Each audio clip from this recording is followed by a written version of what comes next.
Boa noite, turma. Sejam bem-vindos à terceira aula da disciplina de Marketing Quantitativo e Big Data do curso MBA Executivo em Marketing Estratégico e Inteligência de Mercado.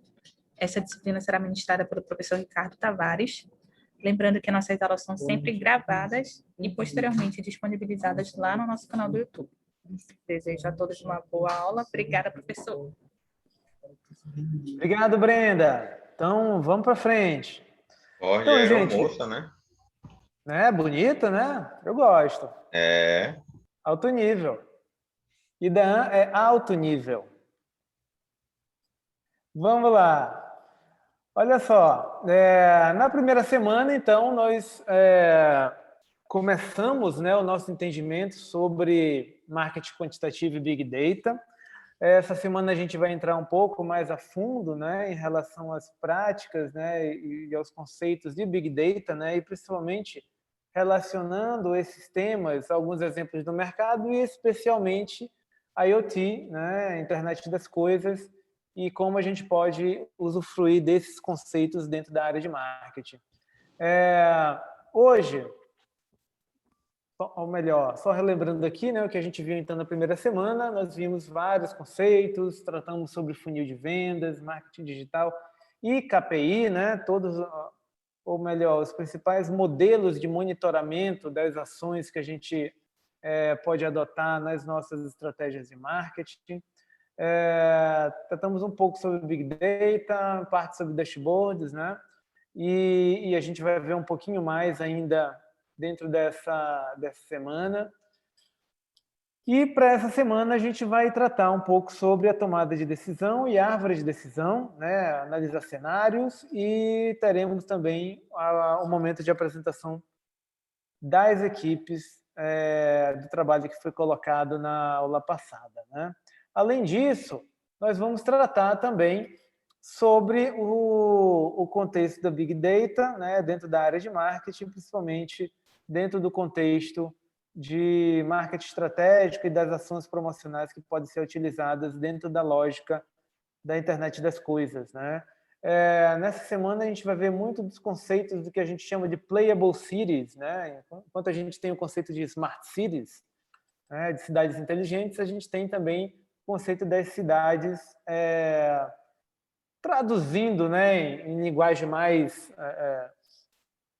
direta, né, são as cidades culturalmente inteligentes, as cidades feitas para brincar, para se divertir, no conceito mais lúdico das cidades criativas. Vamos lá. Então, nessa aula a gente vai ver sobre matriz de tomada de decisão e árvore de decisão, além da apresentação de vocês. Eu tinha colocado a apresentação na aula de amanhã, na verdade estou colocando, né, para essa aula de hoje, só atualizando, mudei um pouco do contexto, mas a ordem dos fatores não altera muito o resultado final aí da nossa operação, tá bom? E a gente espera que ao final da aula a gente seja capaz de entender um pouco mais sobre matriz de decisão, né, processos decisórios também, e a árvore de decisão dentro da lógica do marketing estratégico.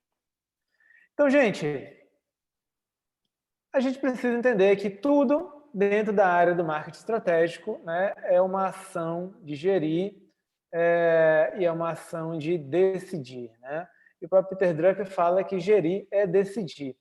Os processos decisórios, eles vêm lá de trás, quando se a gente fosse mapear desde a Revolução Industrial, a gente consegue entender como toda essa operação e evolução tecnológica que a gente está vivendo hoje, como ela foi construída ao longo do tempo para trazer, pela lógica, pela ótica do marketing, esse entendimento quantitativo e principalmente de processamento de dados, né, que a gente tem hoje na análise estratégica da tomada de decisão.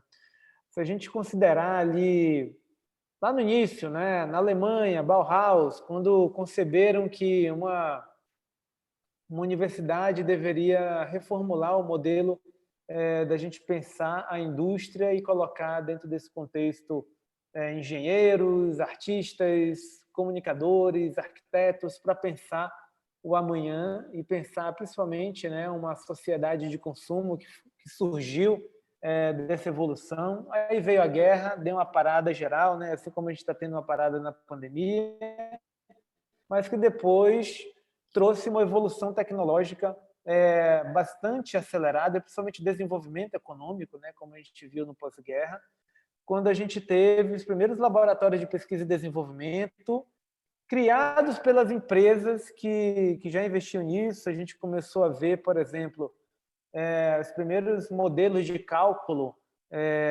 feitos pela IBM, né? Quando a IBM nem pensava em ser o que ela é hoje, né? Era uma empresa realmente de tecnologia, mas de gestão da informação, utilizando dentro da sua matriz econômica a parte de hardware bem forte, né? Que depois ficou famosa pela parte de computadores, mas que hoje, basicamente, quando a gente fala de IBM, a gente fala de serviços, né?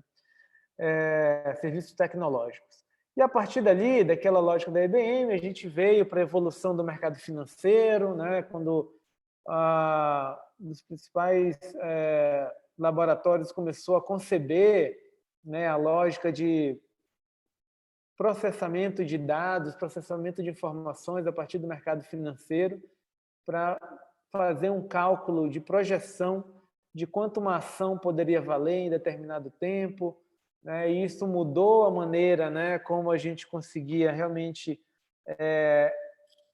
alavancar empresas dentro da lógica do mercado financeiro. A partir daí, a gente começou a ver o advento do marketing comercial, assim como a gente viu lá no início da década de 90, né, tudo que foi construído na década de 60 que tornou a evolução das grandes empresas orientadas para o marketing, né, para o mercado, com as suas estratégias comerciais, com os seus conceitos de relacionamento com o cliente. Tudo veio lá de trás até a gente evoluir para as grandes estações de trabalho, a mudança do ambiente das grandes empresas pautadas com setores de marketing e que nos trazem, né, para essa atmosfera desse novo milênio que a gente está vivenciando, onde a gente vive a era da experiência, a era da reputação, a era da gestão de dados, né, que orientam as nossas decisões. Então, o Peter Drucker ele falava dessa expressão, gerir é decidir, como um grande processo de tomada de decisões, né? Ele define uma organização como um grande processo de tomada de decisões, onde o tempo todo nós estamos pautando o futuro das organizações com base nas decisões estratégicas que a gente vai tomando a partir dos processos e métodos quantitativos e também qualitativos que a gente adota na nossa rotina de trabalho, né? Na nossa rotina de gestão. Então, dentro dessa lógica, a gente parte para uma análise de cenários, né? Entender que se a gente tem um processo encadeado, né, para tomada de decisões, essas decisões elas só têm sentido a partir de um contexto, de um cenário que a gente consegue perceber nas nossas organizações, tanto dentro delas como fora, né? Então, nesse sentido, a gente tem esse ciclo contínuo, né, um ciclo fechado que se retroalimentem a partir de dados, assim como colocado aí, né, por Stuart Wills, nesse ciclo, né, do poder do pensamento estratégico. Tudo começa, né, com a definição dessa percepção, né? O que parece que vai acontecer, o que a gente imagina que pode ser o futuro próximo. A gente diria que até alguns anos atrás, até antes, diria que até pouco antes, né, da crise de 2008, nós tínhamos um cenário de concepção da gestão um pouco mais ágil, né, onde você fazia um planejamento estratégico de curto prazo, porque você não sabia, o mundo estava muito estável, né, naquele sentido. E de uns tempos para cá, de 2015, quando a gente teve realmente um grande boom da inovação tecnológica, e principalmente, né, o Big Data como um modelo de gestão de dados, né, um pouco mais acessível para as empresas, a gente tinha aquela concepção de que as tomadas de decisões, os planejamentos, eles precisavam ser mais curtos, mais ágeis, né?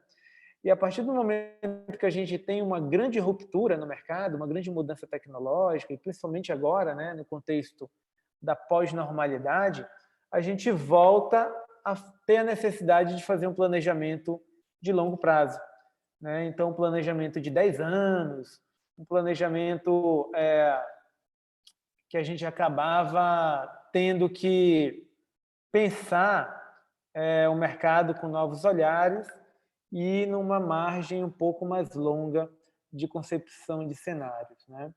Então, o fato é que a gente precisa construir uma percepção para poder entrar nesse ciclo de tomada de decisão. A partir do momento que a gente cria ou percebe, né, todo esse contexto, a gente começa a gerar alguns insights, né, que são aquelas primeiras atitudes comportamentais, aquelas primeiras percepções que vão, né, nos fazer entender, cara, onde é que eu estou me metendo, né? Então, imagina o cenário de março de 2020, onde a OMS, né, instaurou a pandemia mundial, pandemia, né? Não é pandemia mundial que fica meio redundante, mas a pandemia a gente começou a avaliar, gerar alguns insights de o que poderia ocorrer a partir dali, né? Quais seriam os desdobramentos na economia, na nossa vida pessoal, vida profissional. E aí a gente foi descobrindo, gerando alguns insights, a gente foi descobrindo que a gente precisava usar máscara, a gente foi descobrindo que a gente precisava entrar no isolamento para reduzir a curva, a gente precisava entender que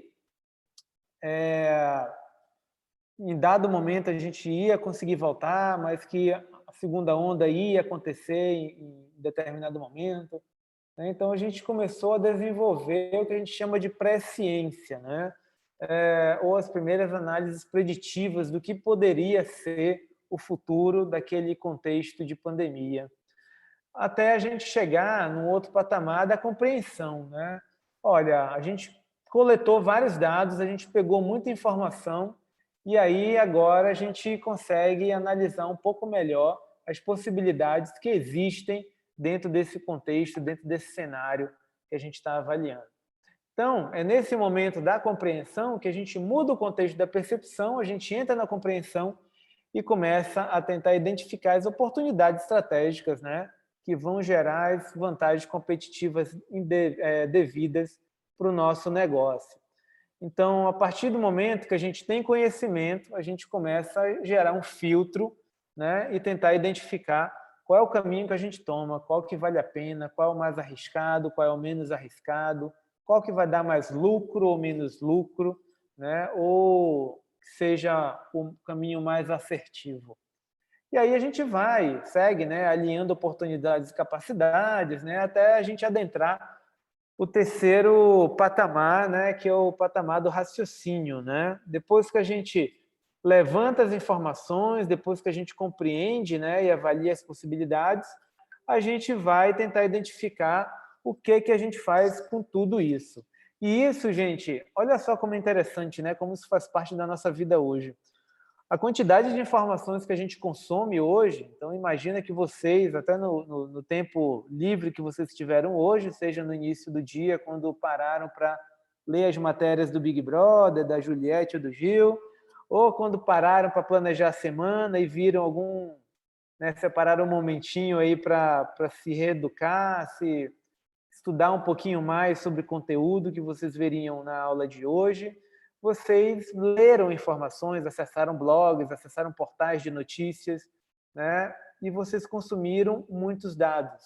E é nesse momento que a gente precisa se questionar, cara, esses dados estão valendo a pena? O que a gente faz com toda essa informação? O que vocês estão fazendo com toda essa aula que vocês estão tendo aqui nessa pós, né, nesse módulo de marketing quantitativo e Big Data? O que vocês vão fazer com tudo isso?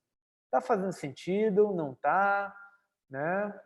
Então, a partir desse entendimento, desse raciocínio, né, vocês vão realmente escolher a estratégia central que vai ser adotada, né, para resolver determinado problema que vocês estão querendo resolver. Que no caso, por exemplo, do trabalho que vocês vão apresentar, né, daqui a pouquinho, como melhorar, como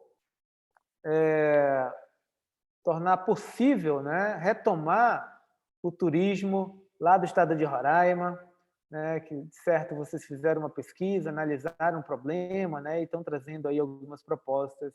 Então, vocês colocaram a estratégia em prática, vocês definiram o que vocês iriam fazer, né, para ajudar essa retomada do turismo em Roraima. Então, esse ciclo é basicamente a lógica de entendimento que a gente tem quando a gente faz análise de dados, né? Nós percebemos, nós compreendemos, né, e nós raciocinamos para saber o que a gente faz com tudo isso e tomamos a decisão. Então, nesse ponto, a gente segue uma outra régua, né, que é justamente também análise de cenários, quando no início a gente vai construindo a base, né, de todo esse conhecimento. Olha, a gente precisa construir um foguete e esse foguete ele vai para a Lua, né? Ele vai fazer parte de uma nova base estratégica que a gente vai montar na Lua. E aí a gente precisa levar insumos, a gente precisa juntar várias empresas do mundo todo, né, que estejam interessadas em investir nesse projeto. Então, a gente não tem conhecimento nenhum, a gente vai construir a base disso tudo. A gente vai identificar problemas, né, identificar o sistema que a gente vai utilizar para processar todas essas informações desse projeto. A partir daí, a gente vai perceber, né, o conjunto de possibilidades que a gente tem, a gente vai começar a criar o nosso funil de decisão, né? O próprio funil de vendas, né, que a gente tinha apresentado na aula passada, né, ele também é um modelo, né, de funil de decisão, quando você vai construindo a sua estratégia de uma maneira um pouco mais aberta e vai afunilando até reduzir os riscos da sua gestão. E vai avaliar as possibilidades futuras, né? Continuidade ou tendências de crescimento ou saída do mercado. E isso vai levar a um outro patamar de análise de cenários embrionários, né? Ou cenários já implementados. Quando a gente começa a trabalhar, e aí criou-se, né, um contexto de esse novo termo, né, futurismo. Eu não gosto de adotar muito futurismo, não. Lá no mestrado a gente professor, né, meu orientador, ele costumava chamar, não, vamos chamar de design futures, né, design de futuros. Porque futurologia parece meio astrologia, né? E aí a gente fica com aquela cara de mago, com a bola de cristal, não é bem isso. Mas a gente tem várias metodologias, vários métodos, né, de análise preditiva para a gente entender como é que vai ser o mundo, como provavelmente pode ser o mundo no ano de 2023, o que pode estar acontecendo em 2025 a partir de uma análise de cenários atual, o que seja embrionário, ou como a gente chama, né, dentro do contexto do design de futuros, quais são os sinais fracos que a gente está percebendo hoje na economia, na sociedade, no comportamento de consumo, nas tecnologias. O que é sinal fraco e que vai nos levar a uma evolução nos próximos anos? Então, até falando de futuros, né? Como é que seria, e aí dando até trazendo um exemplo assim, como é que seria o futuro do velório? Olha só, gente, o futuro do velório daqui a 10 anos. Isso é uma análise bem interessante, se for um caso real, de uma empresa de um amigo meu lá de Recife, que recebeu uma demanda da Associação Nacional das Empresas, né, de funerárias, né, agências funerárias, que estavam analisando uma mudança significativa nesse mercado para os próximos 10 anos. E isso era uma análise de 2 anos atrás. Por quê? Eles estavam percebendo que o jovem ele não tem a mesma relação com a morte como os mais antigos, né, os pais, né, a geração X, né, e os baby boomers têm. Os jovens eles não gostam tanto de ir a velórios. Existe uma relação com esse comportamento, com esse momento, né, com esse ritual de passagem da nossa vida, que está impactando consideravelmente os jovens e que, por exemplo, daqui a 10 anos vai impactar em 30% o mercado de funerárias. E isso faz com que a gente reavalie esse cenário, e principalmente agora, né, trazendo para o contexto da pandemia, a maneira como as pessoas vão morrer e como é que vai ser a experiência de morte daqui a 10 anos. para as pessoas. E aí começaram a se avaliar vários cenários, né? E aí, olha só que interessante, gente. Uma pessoa, ela era sérvia, né? Um casal jovem, né? E era um casal de desenvolvedores. O namorado, o noivo, na verdade, ele se envolveu num acidente e faleceu. E a namorada, a noiva, ela ficou bem impactada porque ela não conseguiu se despedir, né? Eles tinham uma relação muito forte, muito intensa, já iam se casar e ele passou por esse momento trágico. E o que ela fez, né? Desesperada, né, por toda essa situação, ela acessou a conta, né, do noivo dela no Facebook e ela gerou um script é, e criou uma IA, uma inteligência artificial, para conversar com o marido dela morto. Né? Essa inteligência artificial ela gerou um avatar dele e ela passou 6 meses conversando com o noivo depois que ele morreu, com base em todas as informações, os trejeitos, a maneira como ele conversava com ela, como ele respondia as mensagens, né? E isso foi muito louco, né? Mas isso mostrou uma possibilidade das diversas formas que uma pessoa tem de lidar com a morte. Uma outra situação, de pessoas que foram para o velório do vocalista do Motorhead. Quando ele faleceu, ele fez um velório online, né? Porque ele tinha fãs no mundo todo, né? Quem é do metal adora realmente seguir, né, sua banda preferida. E aí, por exemplo, conheço amigos que, cara, olha, vou parar de trabalhar aqui, desculpa, mas eu vou pro velório aqui do cara, né? Então, o velório foi transmitido, né, pelo Facebook. Então, isso deu uma outra pegada em relação ao que se espera da experiência de um velório. E aí, olha só que interessante, quando a gente olha para uma pandemia, né, a gente está se deparando com um cenário de velório, onde as pessoas não podem fazer o velório, né, como elas gostariam de fazer. Há uma redução, uma limitação de pessoas. E eis que surgem transmissões ao vivo de velórios durante uma pandemia como a gente está vivendo. Olha só que interessante.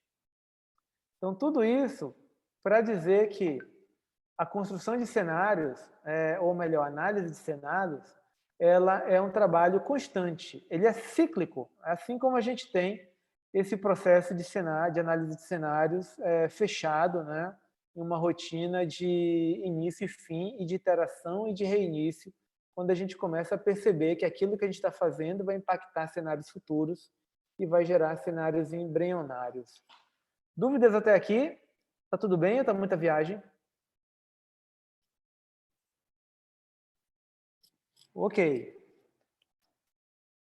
E aí, gente, quando a gente fala de cenários, a gente precisa entender que existem cenários que vão impactar internamente, né, aquele nosso negócio, e cenários que são, são motivos de análise externa, né, do contexto externo ao nosso negócio.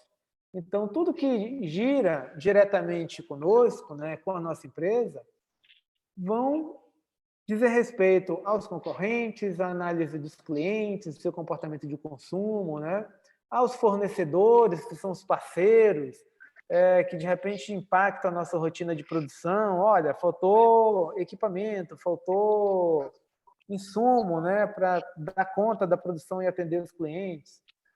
E aqueles cenários externos, né, como o próprio contexto econômico, político, né, que o país vive, o advento das novas tecnologias, uma tecnologia que acaba afetando um segmento de negócio, e esse segmento de negócio acaba tendo que se readequar, né, para um novo contexto, ou até mesmo mudar completamente de rumo, né, mudar de se reposicionar.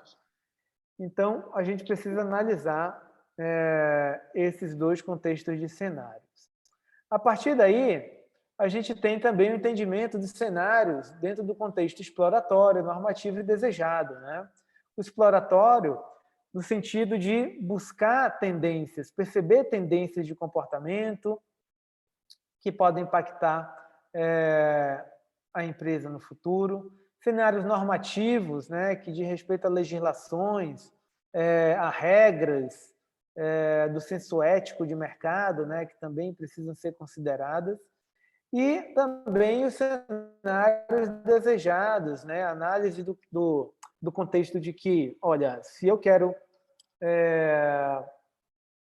se eu tenho o meu contexto hoje, se o meu caixa está baixo, se eu não tenho capacidade de crescimento e eu gostaria de ter, então aí sim eu começo a prospectar um cenário desejado para a minha gestão. Eu começo a perceber que pontos eu preciso analisar para realmente elevar a minha produtividade, minha capacidade produtiva para, por exemplo, crescer, escalar, ganhar novos mercados, ganhar novos públicos, adotar uma nova tecnologia, lançar novos produtos. Então, no contexto de análise de cenários, a gente leva em consideração esses 3 temas: a análise exploratória, a análise normativa e o desejo que a gente tem em relação à nossa empresa. E a partir daí, a gente tem várias ferramentas que a gente pode adotar, né, para essa análise. Então, hoje no mercado, eu não vou entrar nesse contexto porque o nosso tempo é muito curtinho para a gama de informações que a gente precisa abordar no contexto do marketing quantitativo, da Big Data.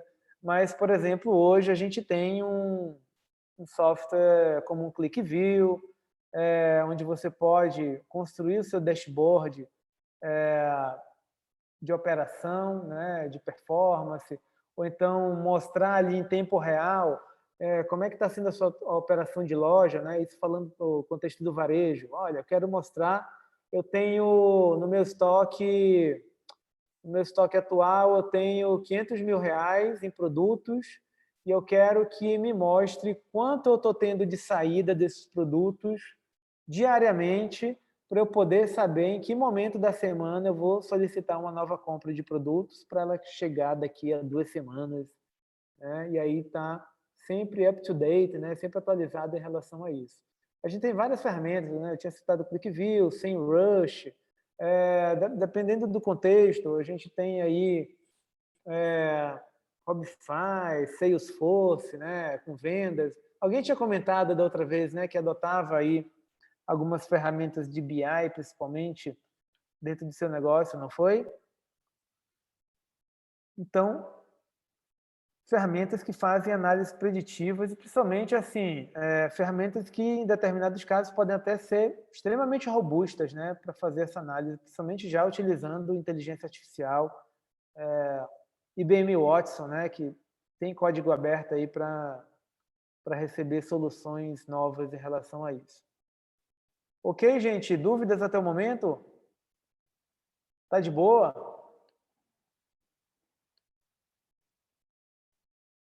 Ok. Todo mundo quietinho aí. Vamos para frente. Ó, vamos então contextualizar aqui matriz de decisão.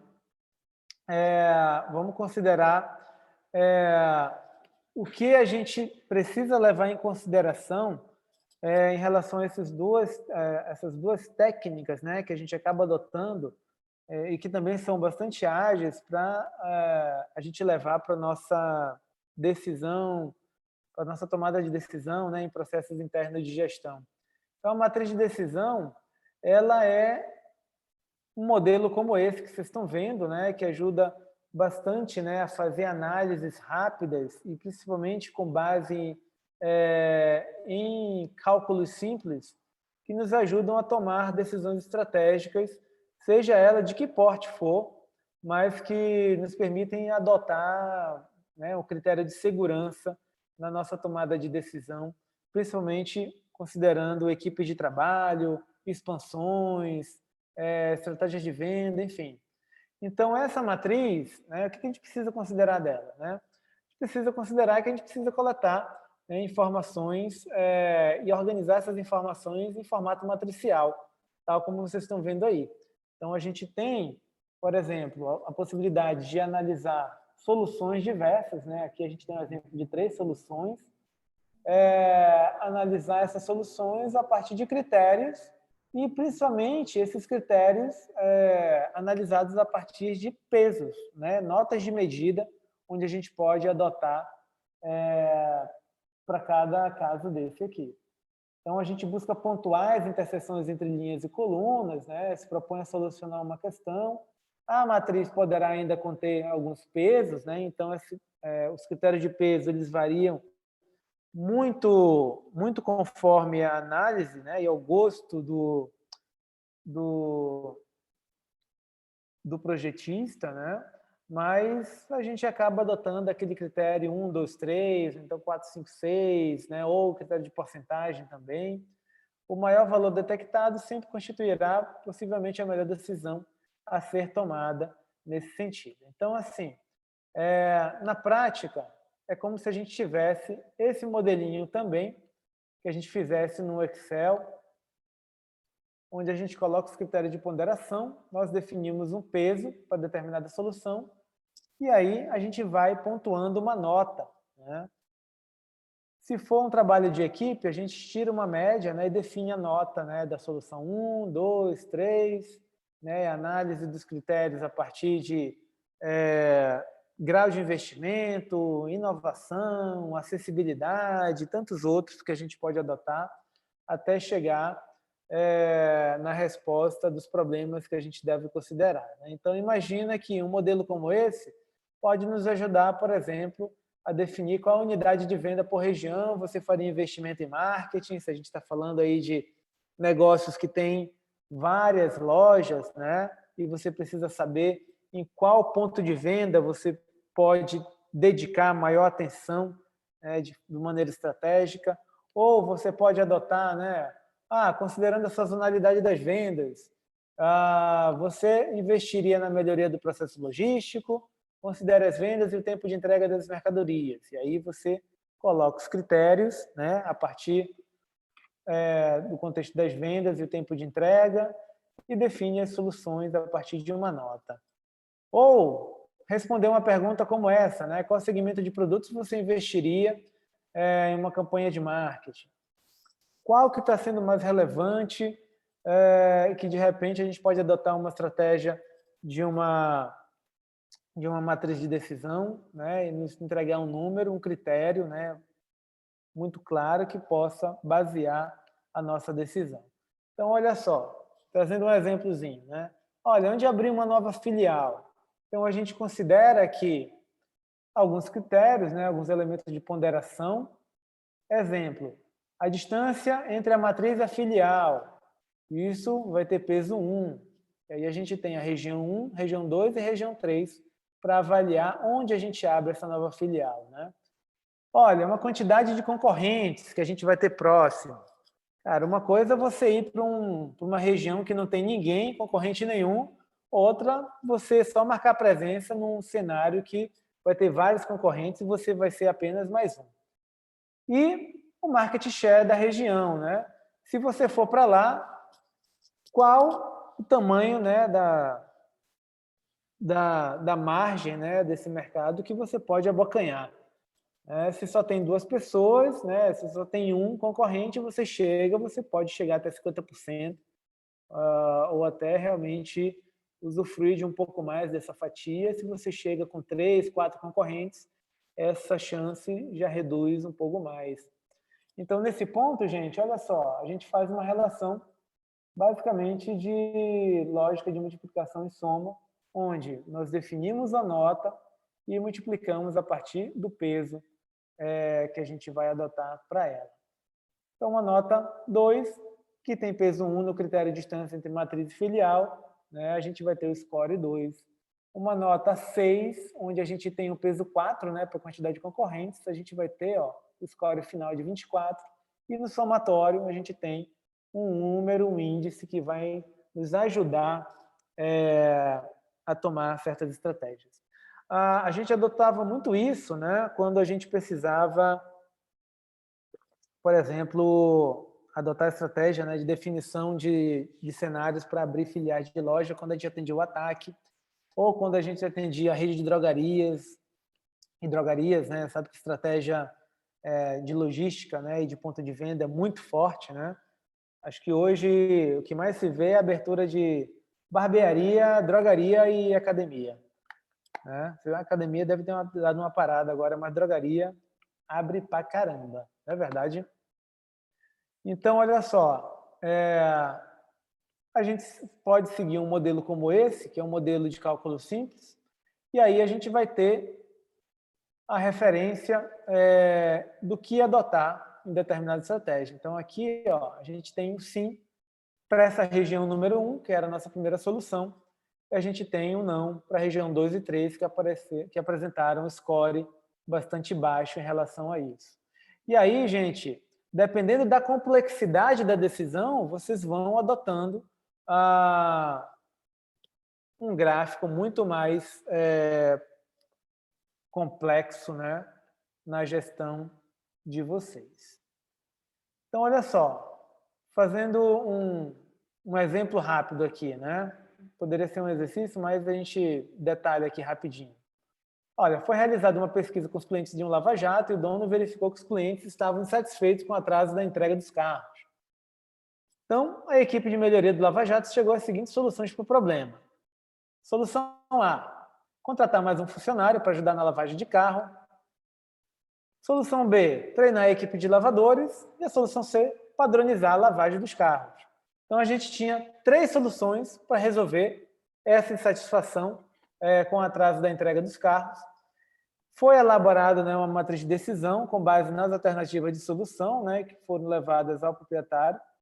E disso, a gente teve esse modelo de matriz, ó, onde foram estabelecidos critérios, rapidez e facilidade, possibilidade de teste preliminar, boa relação custo-benefício, know-how, né, da equipe, reação à mudança administrativa.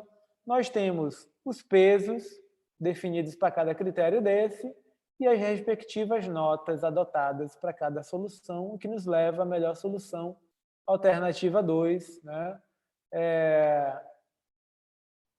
Aqui, ó, treinar a equipe de lavadores para entregar uma melhor experiência possível. Então, isso, gente, é o que a gente chama da experiência da matriz de tomada de decisão. É como a gente pode adotar um dos possíveis métodos, né, para tomar uma decisão e quantificar em números essa decisão por meio de cálculos simples, podendo isso entrar dentro de um dashboard. Quando a gente está falando, por exemplo, de equipe de projetos complexas, né, a gente tem, dá um exemplo aqui, Instituto de Pesquisa. Até aqui no CIDIA, né, falando aqui de amigos do CIDIA, né, então do próprio Eldorado, às vezes a gente tem equipes de trabalho que estão fazendo a mesma coisa, mas elas ficam em nichos, né, porque a característica do trabalho é de segurança da informação, né, bastante profunda, então você não pode falar o que você está fazendo para um outro time de trabalho que está atendendo uma solução para um outro cliente, e às vezes a gente pode adotar uma solução que seja coletiva, né, para as pessoas pontuarem certas mudanças administrativas ou da gestão dos projetos também dessa forma. Você pode colocar isso num contexto digital e deixar as pessoas validarem essas informações a partir de um dashboard. Ó, outra ferramenta, a árvore de decisão. Essa também um modelo que nos ajuda também a pautar a estratégia de tomada de decisão de uma maneira um pouco mais assertiva. E a diferença, gente, para a matriz de decisão é basicamente o contexto e muito o feeling de cada gestor em relação ao problema que está vivenciando. Então, vai ter determinados momentos que você julga que a matriz de decisão pode ser mais importante e a árvore de decisão ela vai pautar a melhor decisão quando você está analisando cenário de possibilidade futura para poder adotar uma linha mestra de decisão na sua gestão. Então, assim, ferramenta conhecida e simples de utilizar, né, basicamente eficaz para os problemas do dia a dia da empresa, né, e às vezes até analisando de uma maneira rápida, quando você junta times de trabalho para fazer uma análise de cenário. Então, ela é basicamente esse gráfico, né, que vocês estão vendo, ou um modelo como esse gráfico que vocês estão vendo aí na tela. onde você tem a decisão, né, definida aí pelo quadradinho. A iconografia, gente, é muito importante para a árvore de decisão, tá? Você define o problema sempre no contexto desse quadrado, né? Um quadrado, retângulo, mas ele precisa ser essa forma que se destaque. E cada ponto de decisão vai ser representado por um círculo. Então, são decisões que sempre pautam um caminho positivo ou um caminho negativo, né? Ou algo que vai dar certo, ou algo que não vai dar certo, ou algo que tem uma probabilidade de dar mais certo do que outro que tem menos probabilidade de dar certo. Então, aqui, ó, a gente vai na pergunta simples de sim e não, e depois, no primeiro recorte, né, o evento de risco 1, você vai analisar a porcentagem de risco que você vai ter em cada decisão. Porcentagem de sucesso ou de fracasso. E a partir daí você vai atribuindo esses valores e no final você chega a um cálculo simples, onde você teria aqui, por exemplo, 45% de chance de dar certo em determinado evento ou 5% para a solução B e por aí vai. Vamos ver um exemplo aqui. Cadê?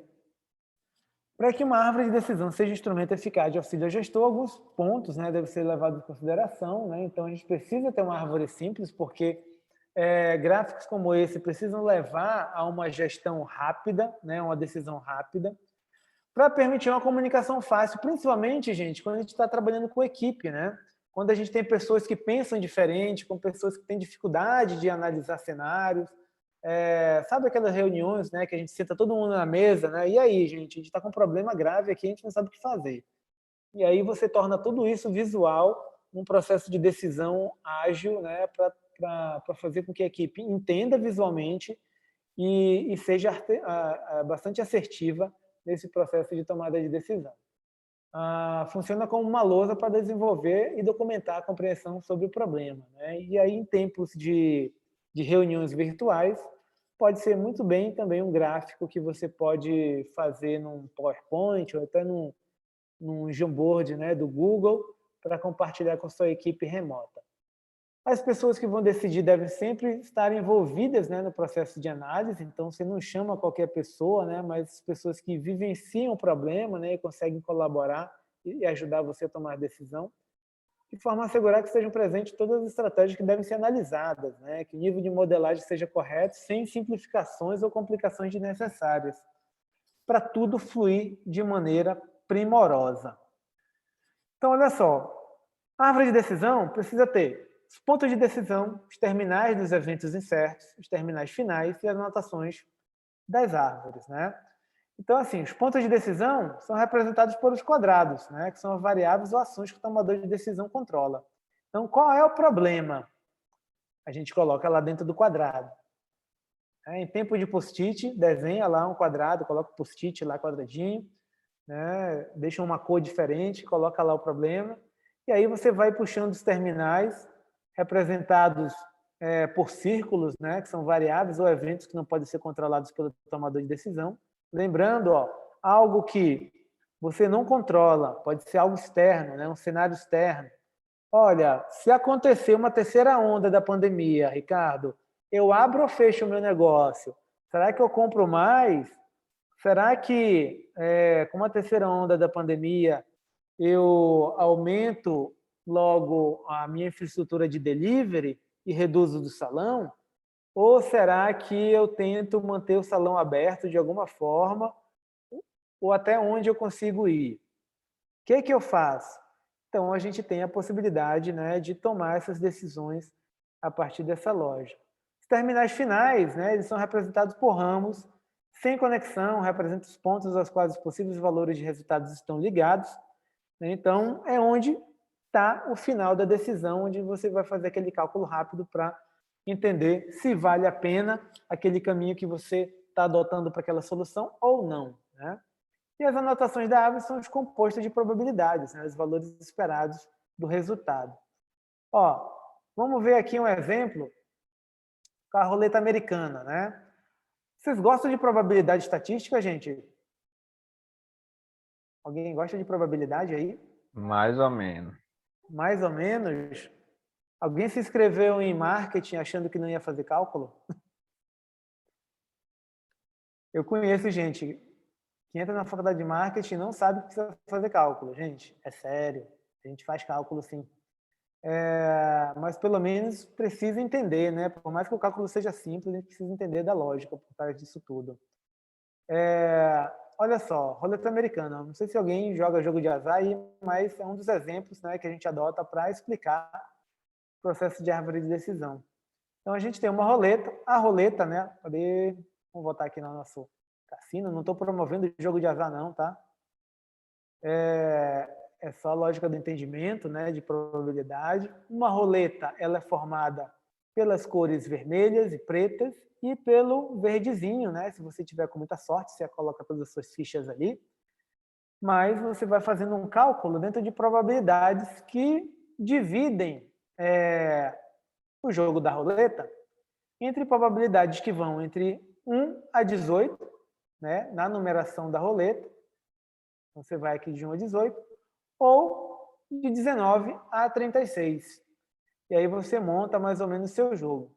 Se a gente pega, né, a lógica da probabilidade para montar uma árvore de probabilidade, a gente define aqui, ó. A gente tem a possibilidade de cair um preto, um vermelho ou um verde. Sendo que a probabilidade de se cair preto, ela tem a possibilidade de ser ímpar ou par. Ou no caso de vermelho, também ser ímpar ou par. Ou no caso de verde, ser 0 ou 00. Assim como a gente tem aqui, ó, a nossa roleta americana, correto? Então vamos lá. Isso quer dizer que, se eu tenho a probabilidade de apostar minhas fichas aqui em determinado número, eu vou ter uma probabilidade, né, de 18 a 38, né, que aí é a faixa de números, para cair no preto, e 18 a 38 cair no vermelho, ou de 2 a 38 de cair no verde. Isso quer dizer que a minha chance menor é de um número, né, da bolinha cair no verde. E aqui eu tenho a chance igual no preto ou no vermelho. A partir daí, o negócio começa a ficar mais complexo. Por quê? Se cair no vermelho, a gente tem a possibilidade de 8 a 18, né? Ou a possibilidade de 10 a 18 de ser ímpar ou par. E sendo a mesma coisa para a cor vermelha. E no caso do verde, a gente tem basicamente a possibilidade meio a meio do 0 ao 00. Outro exemplo. Vamos jogar tênis? Quem aí gosta de jogar tênis? Vocês jogam tênis, gente? Já jogaram alguma vez na vida? Pratica algum esporte? Eu gosto. Tênis é esporte de rico. Menino, pare com isso.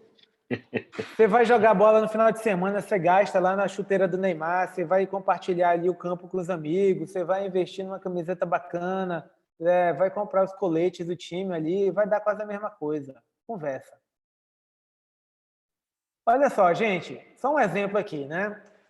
Árvore de decisão para jogar tênis. Então, qual é o aspecto que a gente considera? Dá para jogar?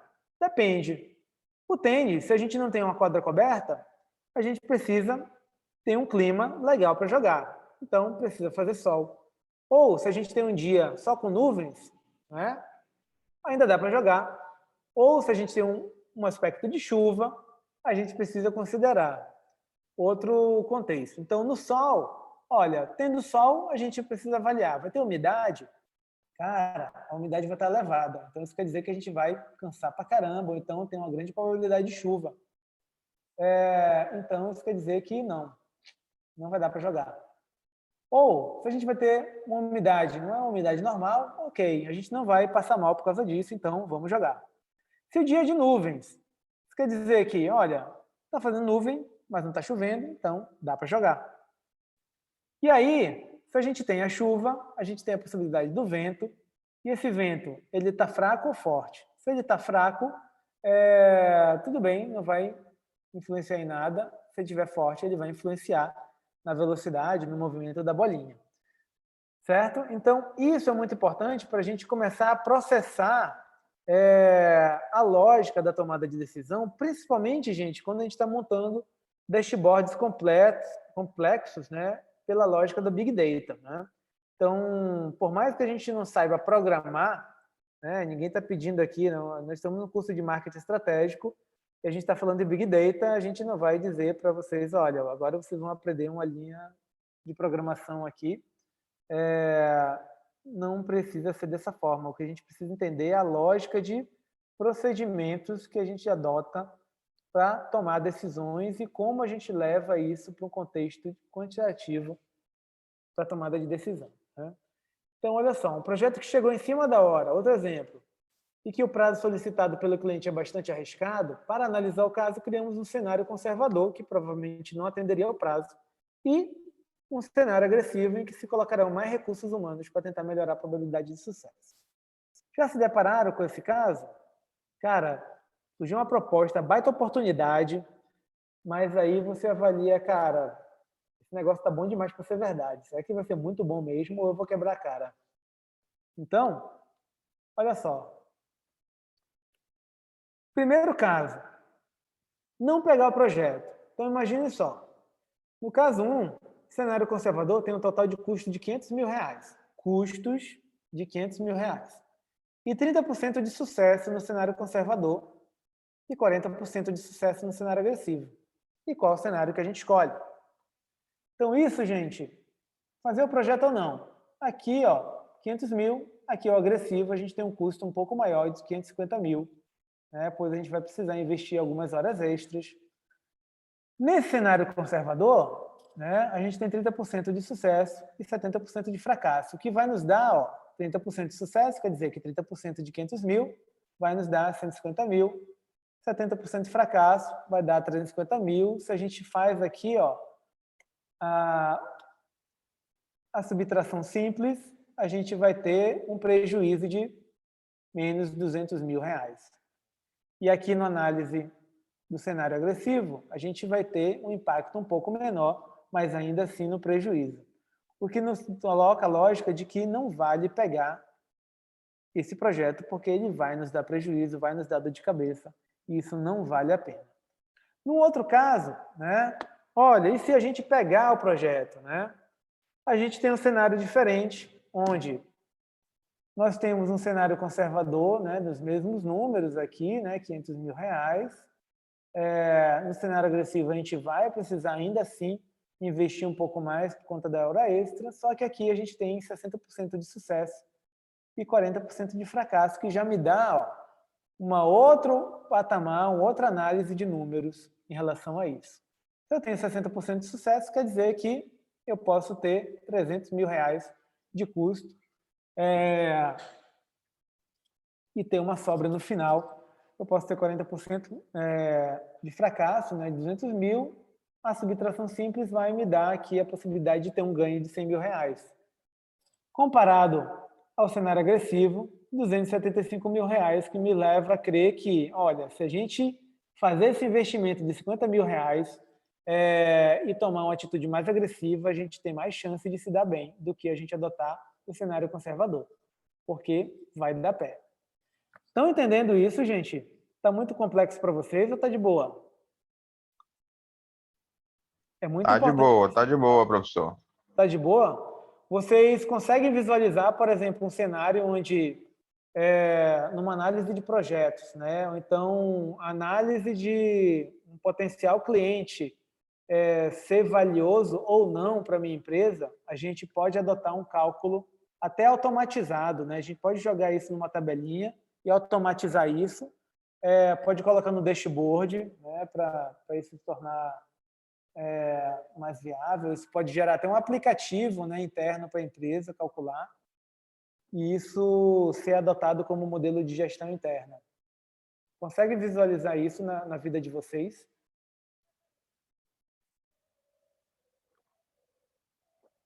Sim ou não? Quem não quiser falar, usa o chat. Sim, vocês estão tão caladinhos hoje. Ok. Então, chegamos ao fim desse contexto aqui da árvore. Ah, Miguel tem uma pergunta aqui. A conclusão da roleta americana? Ah, entendi. Beleza. Miguel, deixa eu voltar aqui. Miguel ficou com dúvida aqui na na roleta americana. O final, ele muito se assemelha a esse contexto aqui da análise dos projetos, né? Então, deixa eu voltar aqui. Ó, deixa eu montar aqui todo o cálculo, né? A gente fez aqui a divisão da roleta. A roleta, só para recordar, né? Você pode fazer a aposta dentro do verdezinho, né? Considerando um número unitário ou binário. Você tem a possibilidade de aposta de 1 a 18, né? Sendo vermelha ou preta.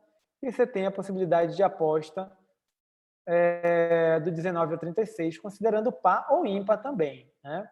Então, isso nos dá esse cenário aqui. Nós temos ali a possibilidade até o 18 ou até o 38, né? Tanto no preto como no vermelho. E uma possibilidade de 2 a 38, né? De aplicar no verde. A partir daí, ó, se a gente vier aqui na lógica da probabilidade da roleta, a gente tem uma razão de 8 para 18, né, de cair no ímpar, e uma razão de 10 para 18 de cair no par. Por quê, gente? Essa razão é uma razão lógica do jogo, né? Isso é uma matriz lógica do jogo. E isso nos leva a ter a chance meio a meio, né, de apostar aqui no verde. Por que às vezes a gente vê aquele filme, né? Cara, eu vou apostar tudo em cima do verde, porque eu acho que a bolinha ela vai cair em cima do verde e eu vou me dar bem por causa disso, né? Porque, dependendo do contexto, da quantidade de jogadores, né, que você vai ter também, você tem uma chance meio a meio de cair a bola no 0 ou no 0-0, e você tem uma porcentagem um pouco mais complexa de apostar no preto e no vermelho, e principalmente com a complexidade do par e do ímpar.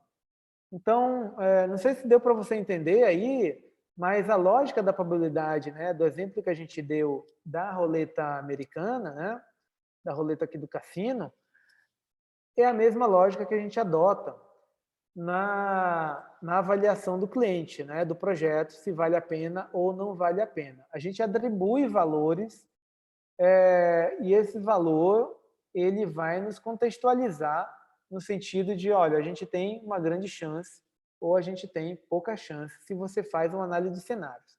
Quer ver uma lógica também que ajuda a gente a considerar isso? Avaliar o histórico. Olha, se eu estou numa noite que eu sei que caíram de 10 bolas, caíram 8 bolas no preto, eu sei que eu tenho mais chance de esse padrão continuar se repetindo mais no preto do que no vermelho. Será? Se eu percebo um padrão, eu consigo ter uma porcentagem maior na bola que vai cair no preto, diferente de uma bola que vai cair no vermelho. Se eu tenho o contexto histórico, né, de cálculo disso. A mesma lógica a gente está falando lá do caso dos projetos, né? Se eu tenho aqui o controle, né, eu já tenho a experiência de que, cara, eu recebendo um projeto, o projeto vem em cima da hora, eu tenho várias outras coisas acontecendo na minha empresa, né? Eu vou pegar um projeto extra aqui, eu não sei se vai dar conta, então eu atribuo alguns valores. Olha, eu sei que eu tenho 30% de sucesso e 70% de fracasso. Tá? E a partir dessa lógica você faz o cálculo aqui e identifica se vai valer a pena ou não. Entendeu, Miguel?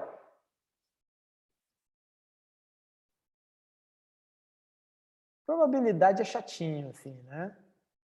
Mas eu acredito que no exemplo aqui do projeto, do cálculo do projeto, ou até mesmo se você levar para o cálculo de vendas, né? Você consegue ter uma noção mais lógica disso tudo. Stephanie também não entendeu? Alguém mais não entendeu?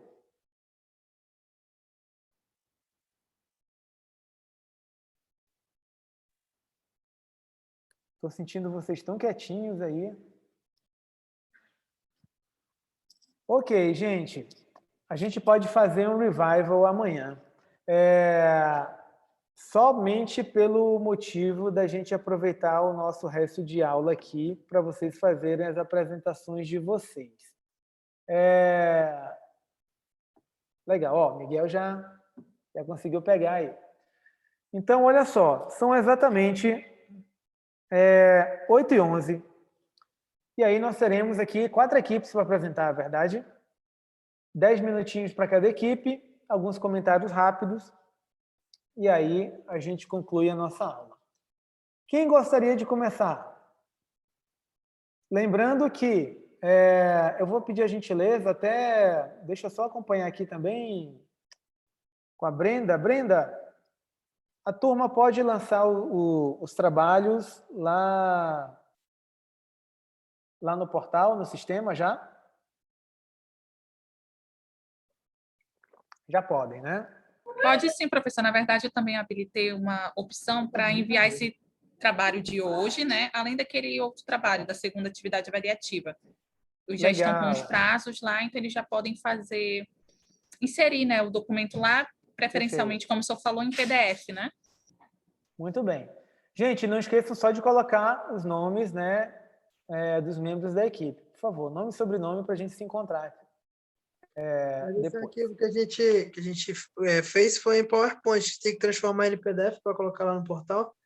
Eu sugiro que vocês convertam em PDF aí rapidinho, porque fica mais fácil, né? Quando a gente abre, não muda a fonte, não muda nada. Às vezes, quando a gente abre de um computador para outro, bagunça tudo. Então, sempre por segurança, envie em PDF,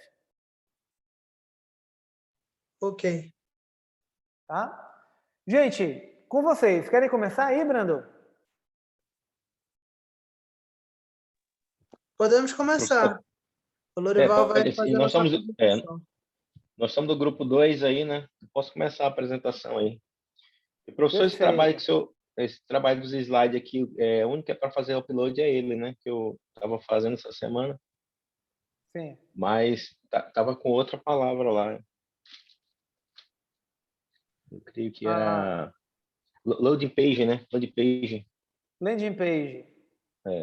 Mas é esse trabalho que nós fizemos nesse do Roraima, não é isso? Exatamente. Beleza. É o correto.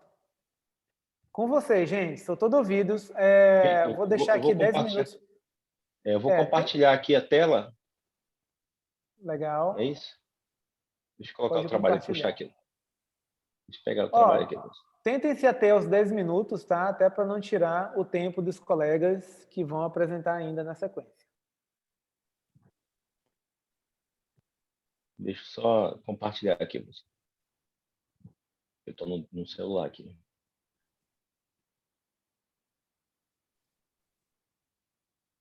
Só mais um instante, deu erro aqui.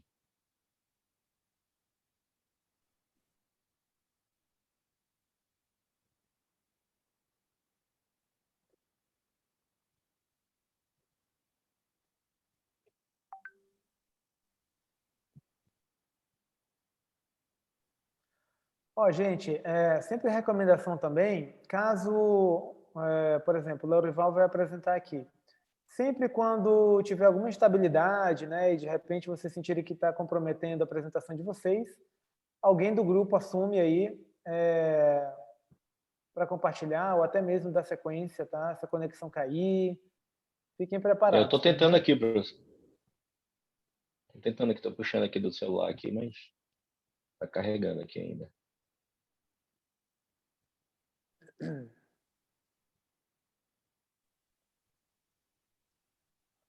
Eu estou tendo problema aqui no meu aqui. Alguém consegue ajudar aí?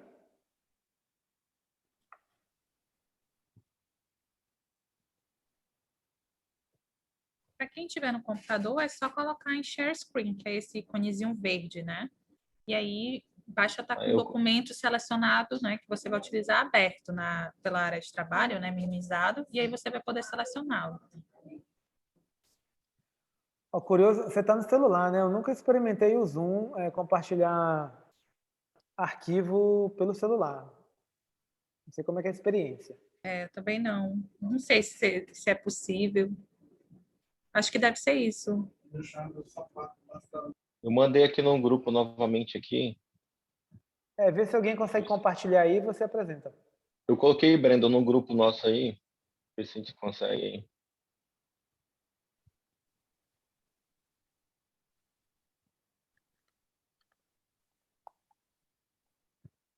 Legal, carregou aqui, gente. Deixa eu Só voltar coloca aqui. em tela cheia aí.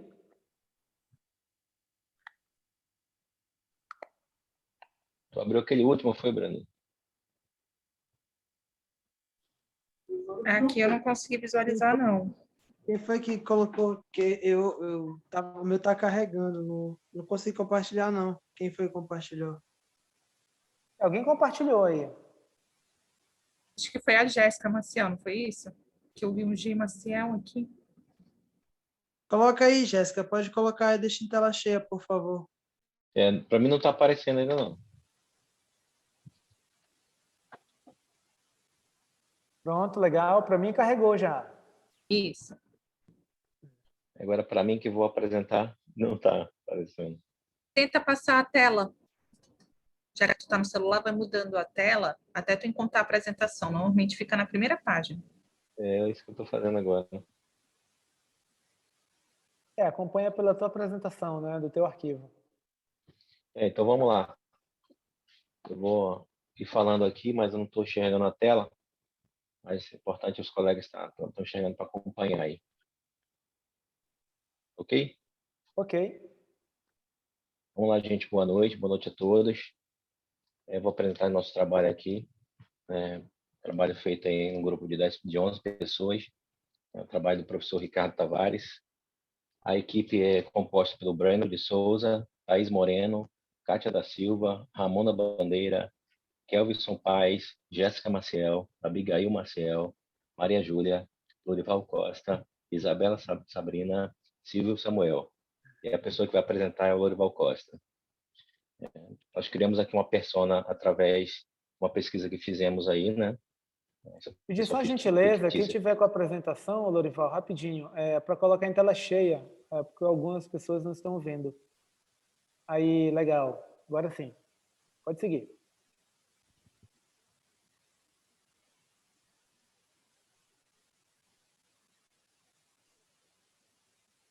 Pode falar, Lorival. Está escutando, professor? Agora sim. A persona que nós escolhemos aí foi através de uma pesquisa que fizemos, né? Então aí o nome da pessoa aí é Ana, né? Então a Ana vai estar apresentando aí.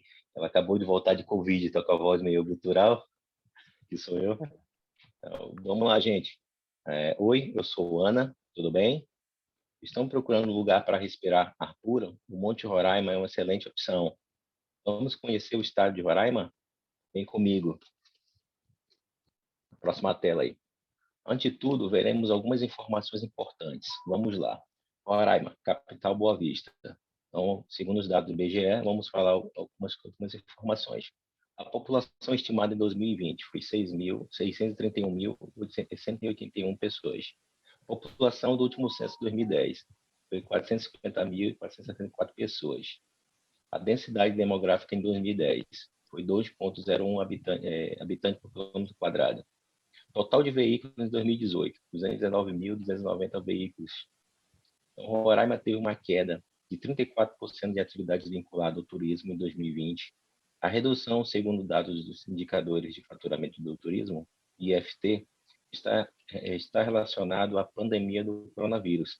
Em números reais, o setor movimentou 103 milhões, menor valor desde o início da série histórica, iniciada em 2016. Diante dos dados apresentados da situação atual da pandemia, elaboramos uma pesquisa para avaliarmos a demanda e potencial turístico em Roraima neste novo cenário. Vamos lá. Então, a gente fez aí um funil de vendas, né? E levantamos aí 234 respostas.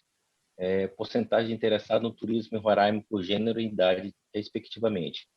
O público feminino representou mais de 50%, deu 58,5%, e o público masculino 41%. Das idades, que representou 58,1%, foi a idade entre 21 a 30 anos, e 19,7% foi de 31 a 40 anos, e 12,4% foi de 41 a 50 anos. E os demais foi acima de 51 anos, né? Acho que você já está no outro slide, né? Isso. Estão acompanhando? Porcentagem de visitantes e aqueles que desejam visitar Roraima, respectivamente, né? Então, estou apresentando aí os dois gráficos em formato de pizza. Esse sim, que representou 33,8%, são pessoas que já visitaram o estado, e não 66,2% que desejam visitar pela primeira vez, né? Então, deu 81,6% no total de sim, e talvez deu 13,2%. Então, os dados expostos nos dois gráficos indicam um potencial turístico, mesmo neste momento, considerando que mais de 60% dos entrevistados nunca foram em Roraima e mais de 80% desejam ir novamente no estado, desejam retornar no estado.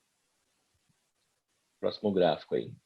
Porcentagem de visitantes que desejam ou não companhia em uma possível visita em Roraima.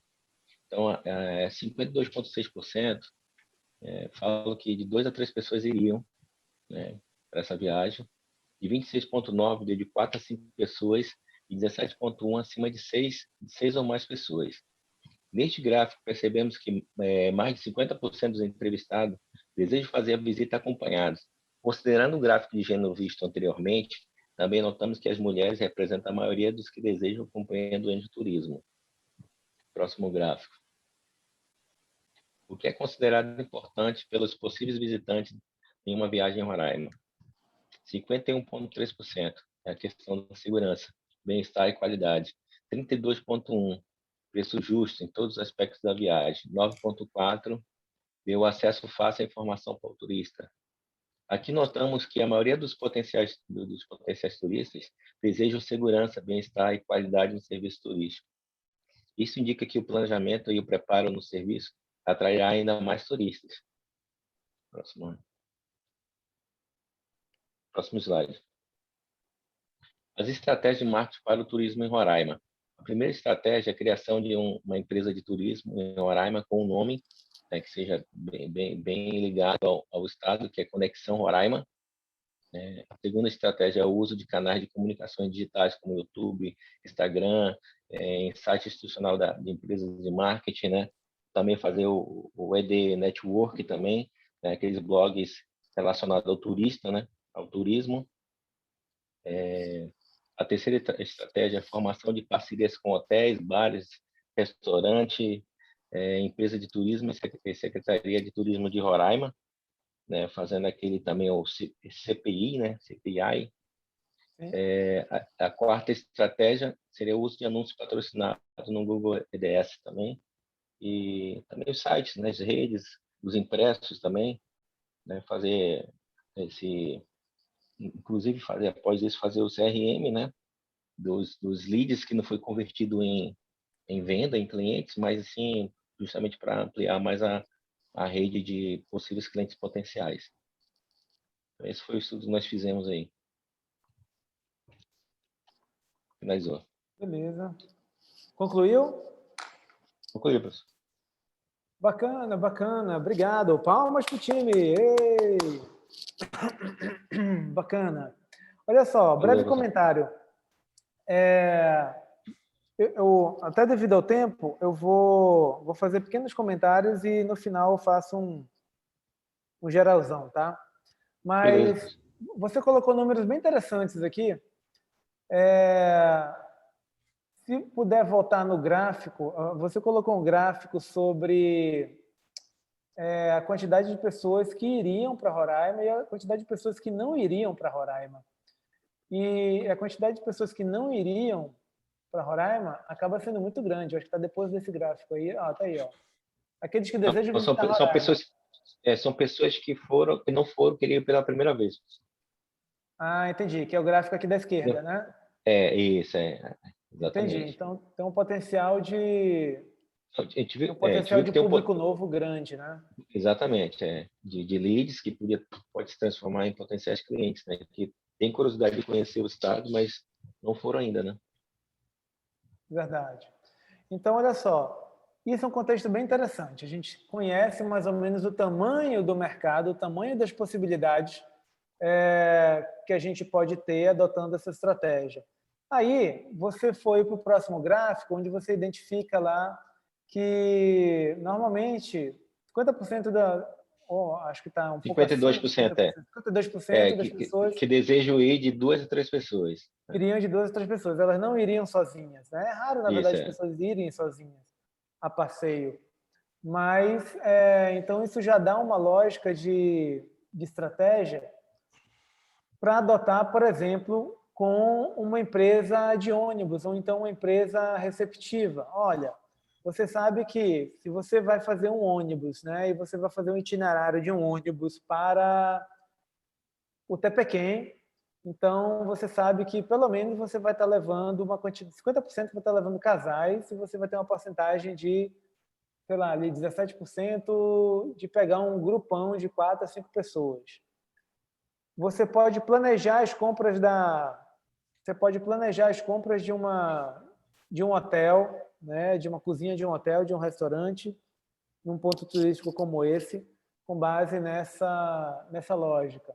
Ou então, E você pode professor, adotar a estratégia de comunicação para essa fatia de público, né? Pode falar.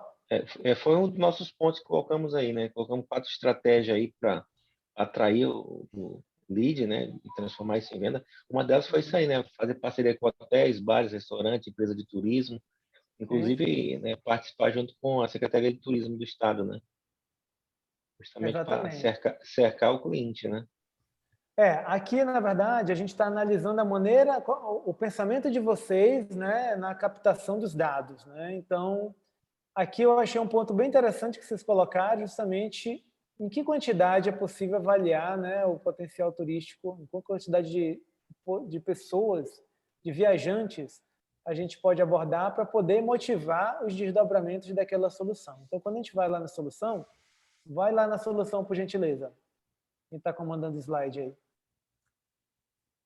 Lá no final, quando a gente vê o canal do YouTube, então a gente sabe que o uso dos canais de comunicação digital, como o YouTube, vão integrar o site institucional, então a gente vai, por exemplo, sabendo que normalmente de 2 a 3 pessoas vão, a gente está considerando casais, ou então uma dupla de amigos, uma família de jovens, já que a gente está vendo ali a porcentagem de pessoas ali de 20 até 35 anos de idade, é um casal novo, né? É jovem. Podem ter somente um filho, por exemplo.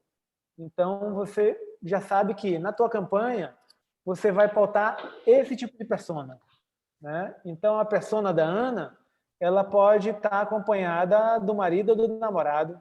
Ela pode estar ali, por exemplo, ao invés do sapato alto, ela já pode estar de botinha, junto com o filho, de mochila. Tá entendendo? Então, isso já Sim, professor. ajuda a orientar as decisões estratégicas que vocês vão adotar nessa ação. Legal. Obrigado, gente. Vamos lá para o próximo time. Podem cancelar o compartilhamento. Grupo 3, professor. Professor, grupo Daniel? 3. Professor, é isso. Beleza. Gostaria de apresentar aqui. Deixa eu Pode assumir aí. compartilhar aqui a tela. Enquanto isso, deixa eu só abastecer aqui meu...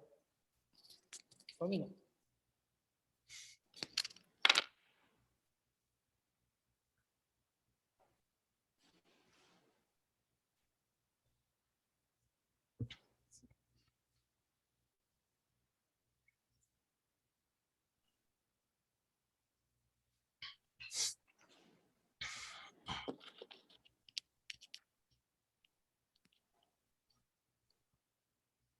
Prontinho, pode começar.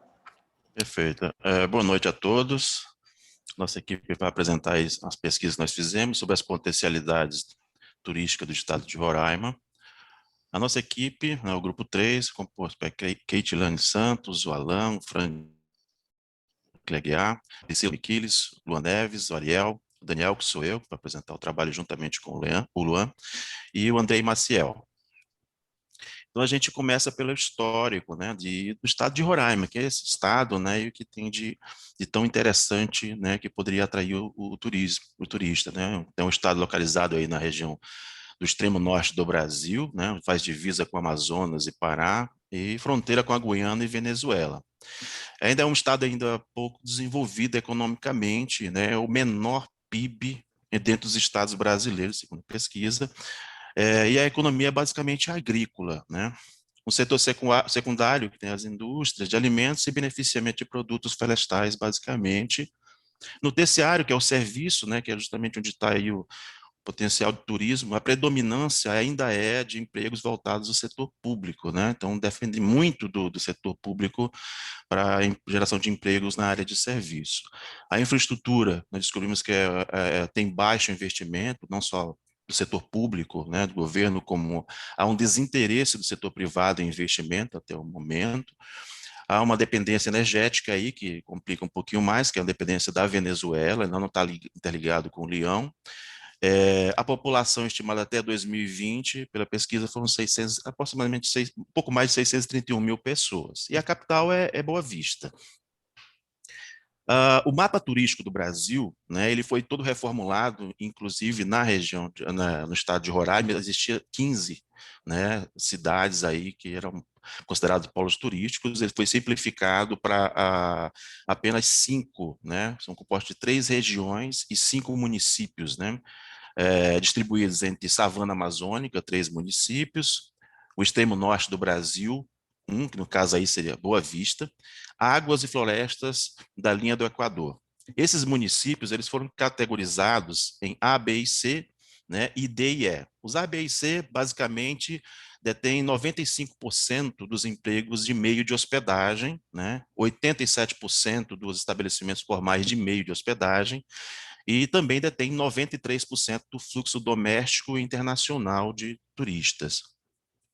Os DE funcionam basicamente como suporte, né? São os municípios de apoio, né, às cidades geradoras de fluxo turístico. Descobrimos que há uma baixa divulgação. Nas pesquisas que fizemos de um modo geral, você nota que há uma dispersão muito grande de informação relativa a Roraima, sobre os pontos turísticos, né, que podem levar a ter uma atração turística para o Estado, né, devido ao baixo investimento governamental, como foi apontado, o incentivo do governo em si é muito pouco em relação ao turismo voltado para Roraima. Então, quando você pesquisa na internet, você vai basicamente encontrar informações de pessoas que já visitaram, comentários relevantes e importantes sobre aqueles pontos turísticos visitados, mas nada concentrado e centralizado para divulgar, ou seja, vender o estado, né, e as atrações turísticas que lá existem. Um fato importante em relação ao turismo, por que investir em turismo valeria muito a pena, né, para o estado de Roraima? O mercado de turismo, ele faturou, no ano de 2019, 136 bilhões de reais. É muito dinheiro, é muita oportunidade, né? Gerou em torno de 25 mil empregos no Brasil. Né? Então, o cenário hoje turístico no Brasil como um todo, ele é um pouco incerto devido à pandemia. Então, com relação a isso, você tem aí uma pouca disponibilidade, né, de capital de giro, ou seja, não tem um fluxo turístico, não tem entrada de capital, né, não há um investimento público, ou seja,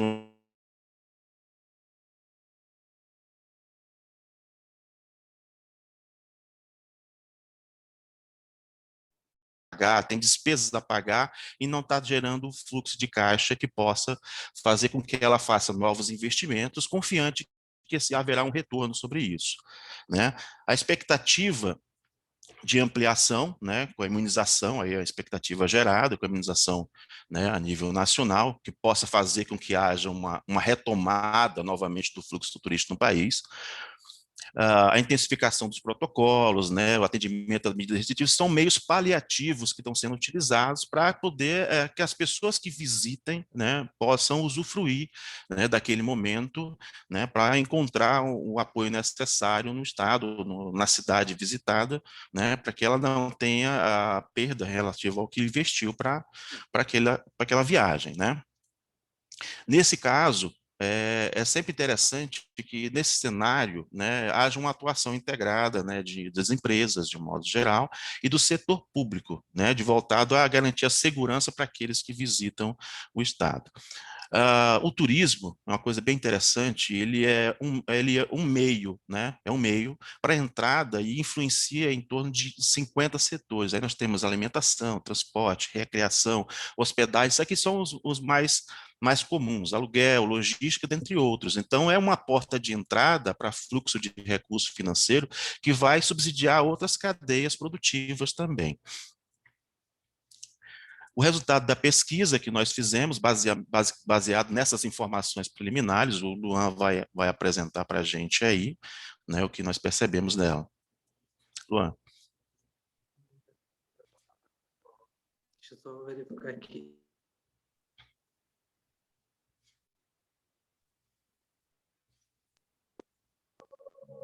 Dá para ouvir, professor? Sim, tranquilo. Tá. Essa é uma apresentação breve, né? Um slide da pesquisa, mas depois a gente pode enviar a pesquisa na íntegra, né? Porque a gente viu ainda o portal antes do senhor fazer a correção, então a gente entendeu um exercício mais amplo. Mas, em geral, nós entrevistamos, né? Foi um dia de entrevista, 24 horas certinho de pesquisa, por meio do formulário do Google. Foram 114 pessoas entrevistadas. De 114 pessoas entrevistadas, 66 eram mulheres e 48 são homens. Do público-alvo, nós conseguimos mapear um público-alvo através dessa entrevista. Pessoas que têm potencial interesse de conhecer Roraima. São pessoas de 20 anos a 35 anos. E conversando com um colega que apresentou há pouco, né, no final de semana, ele mostrou que esse dado realmente, quando a gente pesquisa na internet, coincide com a nossa pesquisa. Desse público, 63 mulheres, que correspondem a 55%, afirmaram ter interesse em conhecer Roraima. E 44 homens, que correspondem a 39% dessa fatia que demonstrou interesse em querer conhecer Roraima, corresponde a 39% para conhecer Roraima. Uma das coisas que durante a pesquisa nós colocamos foi um passeio e um parque de águas naturais, a aventura no Monte Roraima, que seria o ecoturismo, e viagem para compra na zona de fronteira.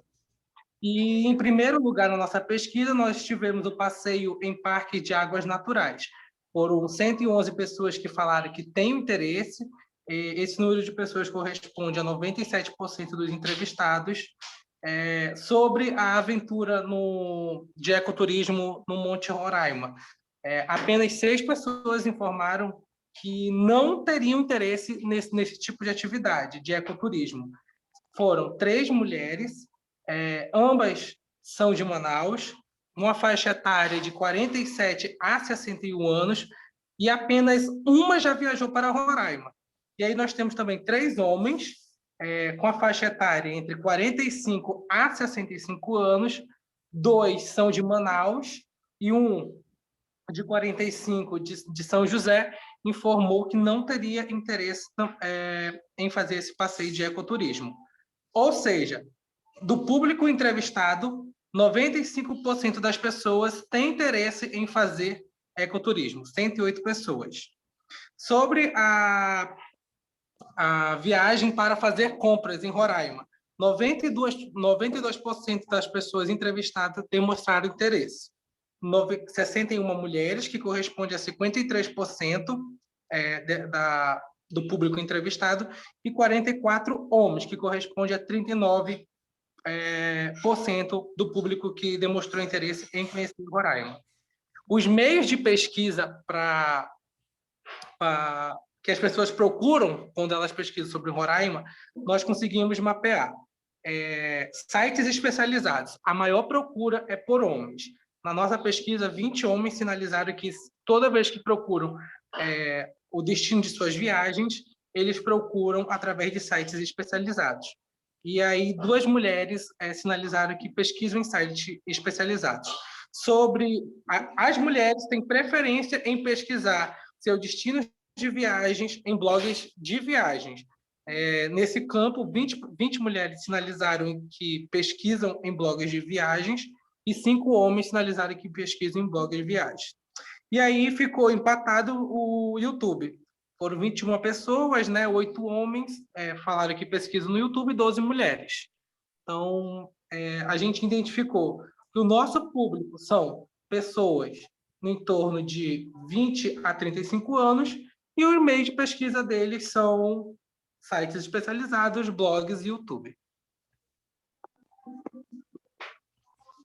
a gente percebe aí na pesquisa que ela traz justamente esses dados bastante relevantes. O interesse é um interesse muito grande do público, né? E basicamente a gente percebe que a web é o campo de pesquisas das pessoas, especialmente em opiniões sobre blogs de viagens e sites especializados, ok?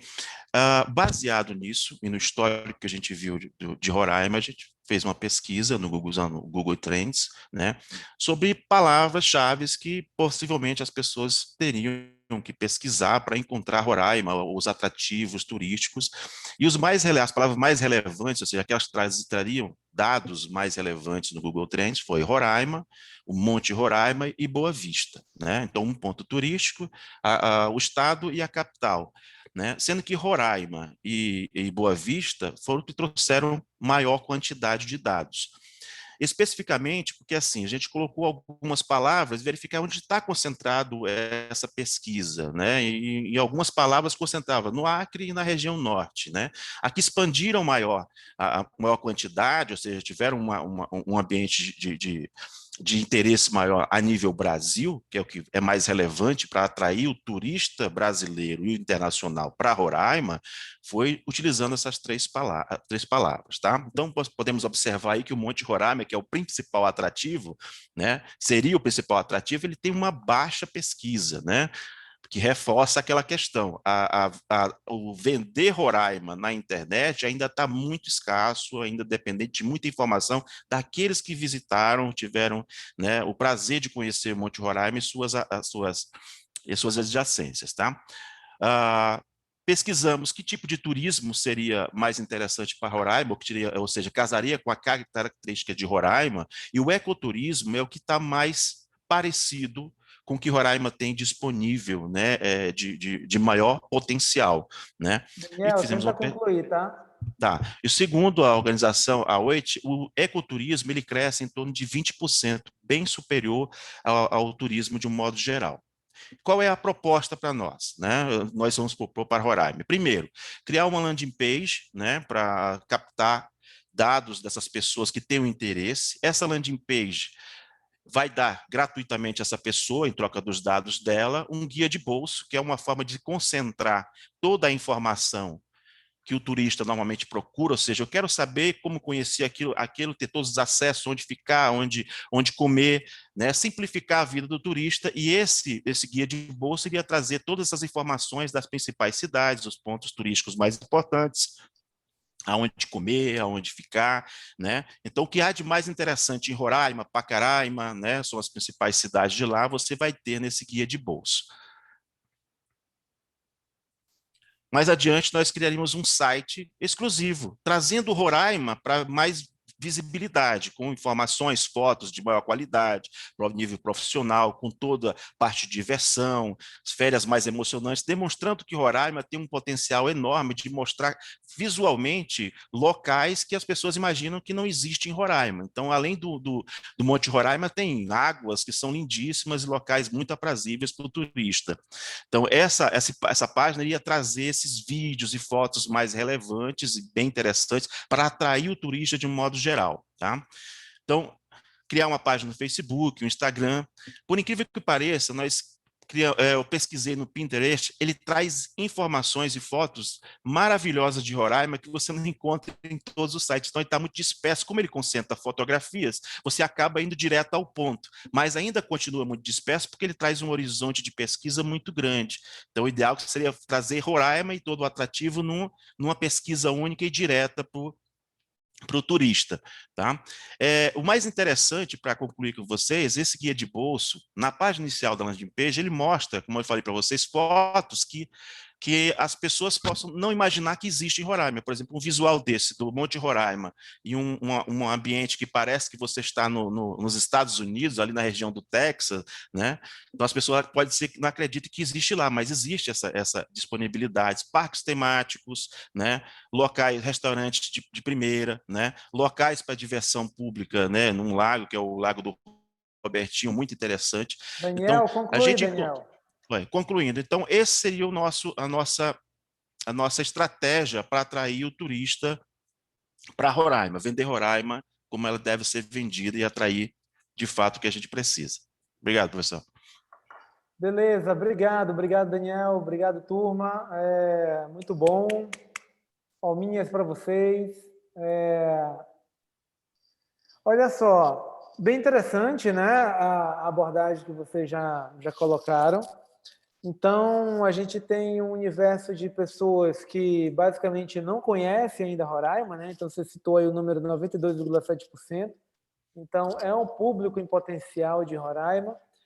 Quando você faz, principalmente, o mapeamento, né, do universo da pesquisa em relação às mídias, né, que eles podem ter acesso, você listou lá, por exemplo, você listou os blogs de viagem, você citou o YouTube, né, ou YouTubers, né, Instagram, e o próprio Facebook. Instagram.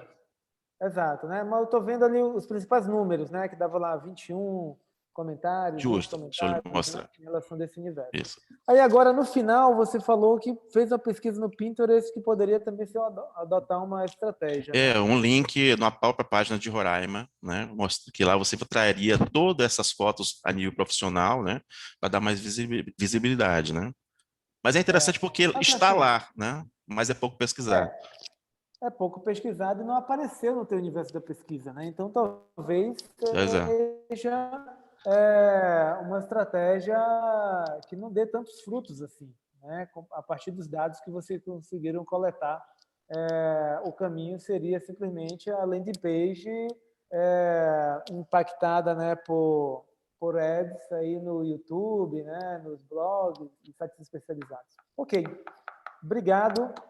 Vamos lá para a terceira equipe. Não sei se vai todo mundo conseguir apresentar hoje. Depois eu faço comentário final. Terceira equipe é a primeira equipe. Equipe 1. Equipe 1. Pode ir. Estou esperando a amiga compartilhar aqui, porque eu também estou no celular.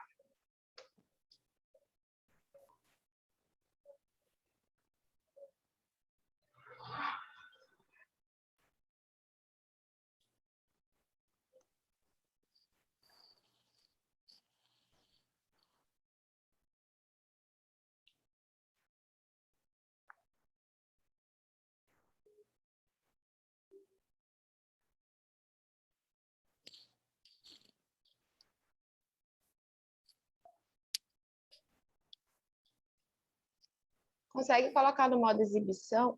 Isso. Obrigada, amiga. Valeu. Nosso trabalho, professor, é composto... Pode passar a primeiro slide, Jus. Tu tirou o nome dos meninos, né? Nossa equipe é Adria, Caroline, Jucimara, Carla, Marcelo, Miguel, Priscila, Rangel, Stephanie, Valdinei. Nós pegamos 3 pontos turísticos, tentamos pesquisar na internet os mais famosos e, a partir deles, nós abordamos e criamos a nossa ideia. A nossa ideia, professor, a princípio, quem está propondo isso é o governo do estado, né, para que atraia mais turista. A ideia principal é essa. A pesquisa é feita pelo governo do estado de uma forma atrativa para que atraia mais turismo para Roraima. Então, a gente começou pelo Lago do Robertinho, né, e tem aí uma pequena introdução ao balneário de águas transparentes no meio do Cerrado de Roraima. Localizado a 50 quilômetros da capital Boa Vista, o lago atrai muitas pessoas em busca da beleza e tranquilidade do lugar. A cidade mais próxima do Lago do Robertinho é Boa Vista, 50 quilômetros de distância. O acesso é pela BR-174, sentido Pacaraima, e depois por uma estrada de terra na BR-174. Tem uma placa indicando a entrada para a estrada de terra. Todo o caminho é muito bem sinalizado e bem fácil de chegar. Próximo. Só uma correção, eles preferem chamar de lavrado ao invés de cerrado, viu?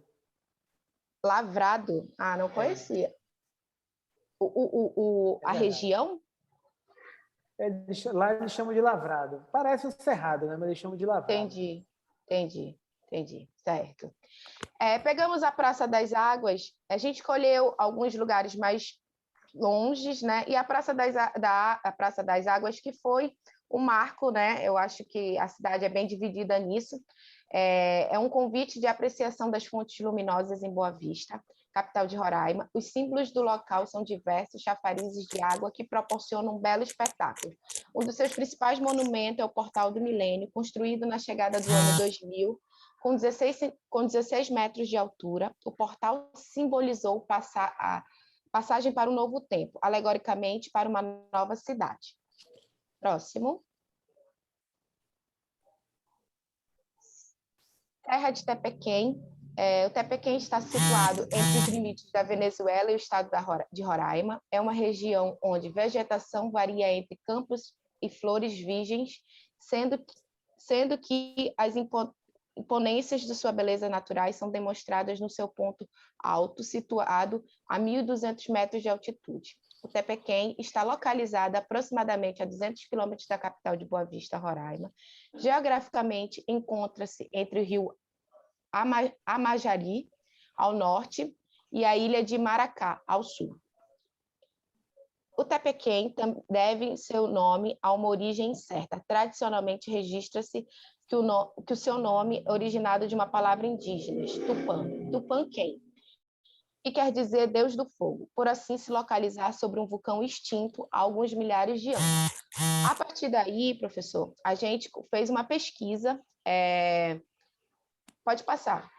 A partir daí, a gente fez uma pesquisa voltada bem para idade, sexo, a região que a pessoa está, qual desses 3 pontos turísticos a pessoa visitaria, por que motivo ela faria essa viagem, por que motivo ela não faria.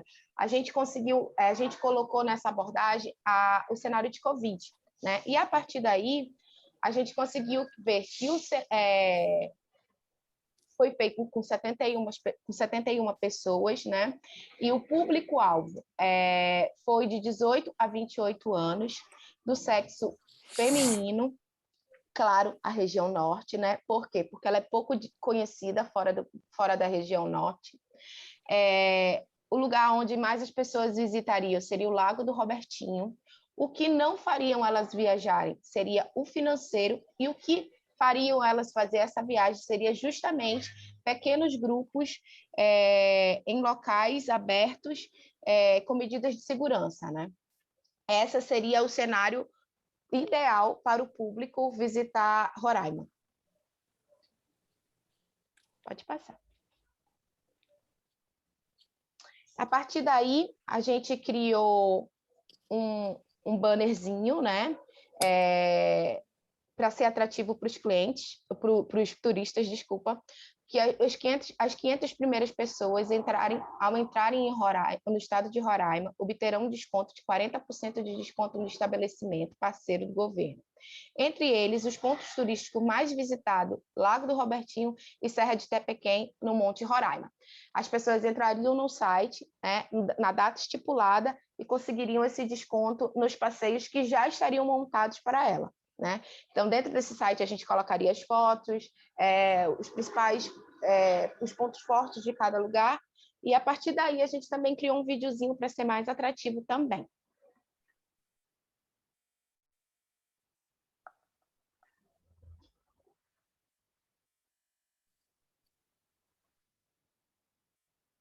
Sim. Tem um som, mas não está saindo. Ok. É que você precisava compartilhar com a opção com do som, né?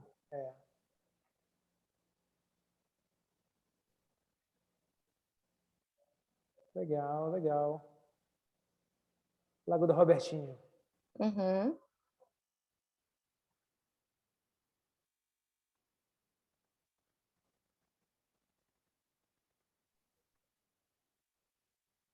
Serra de Tepequém.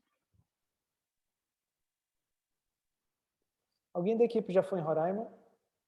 Eu trabalho atendendo Roraima. Legal. Morei 2 anos lá, professor. Foi? Muito bom.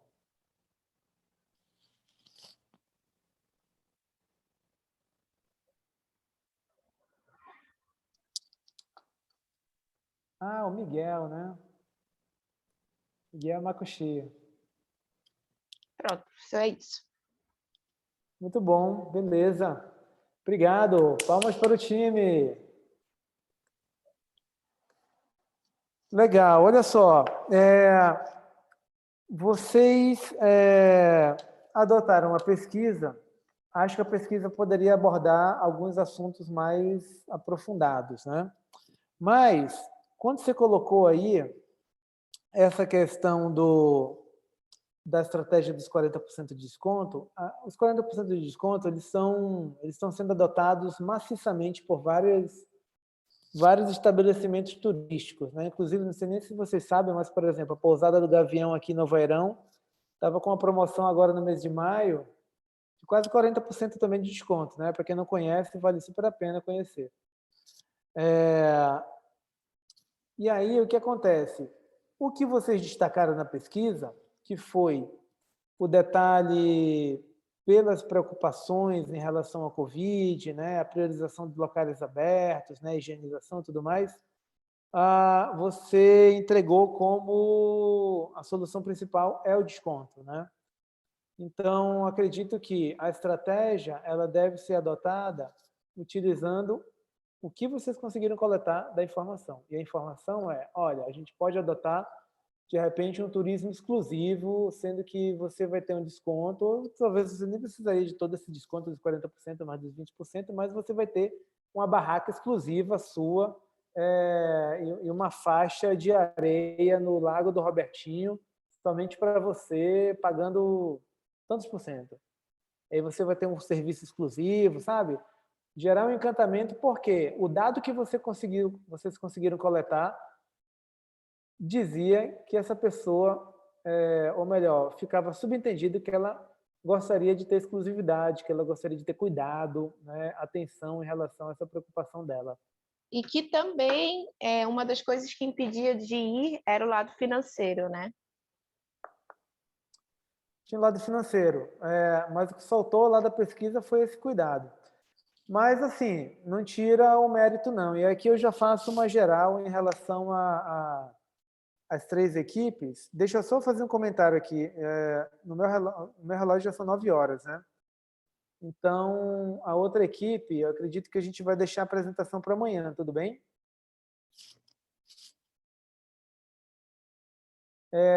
Mas, em linhas gerais... Professor, eram 3, no nosso grupo tinham 3 equipes, não tinha 4. Formou 4, não. Acho que não formou, não. Ficaram 3, foi? Foi. Entendi. Ok, ótimo.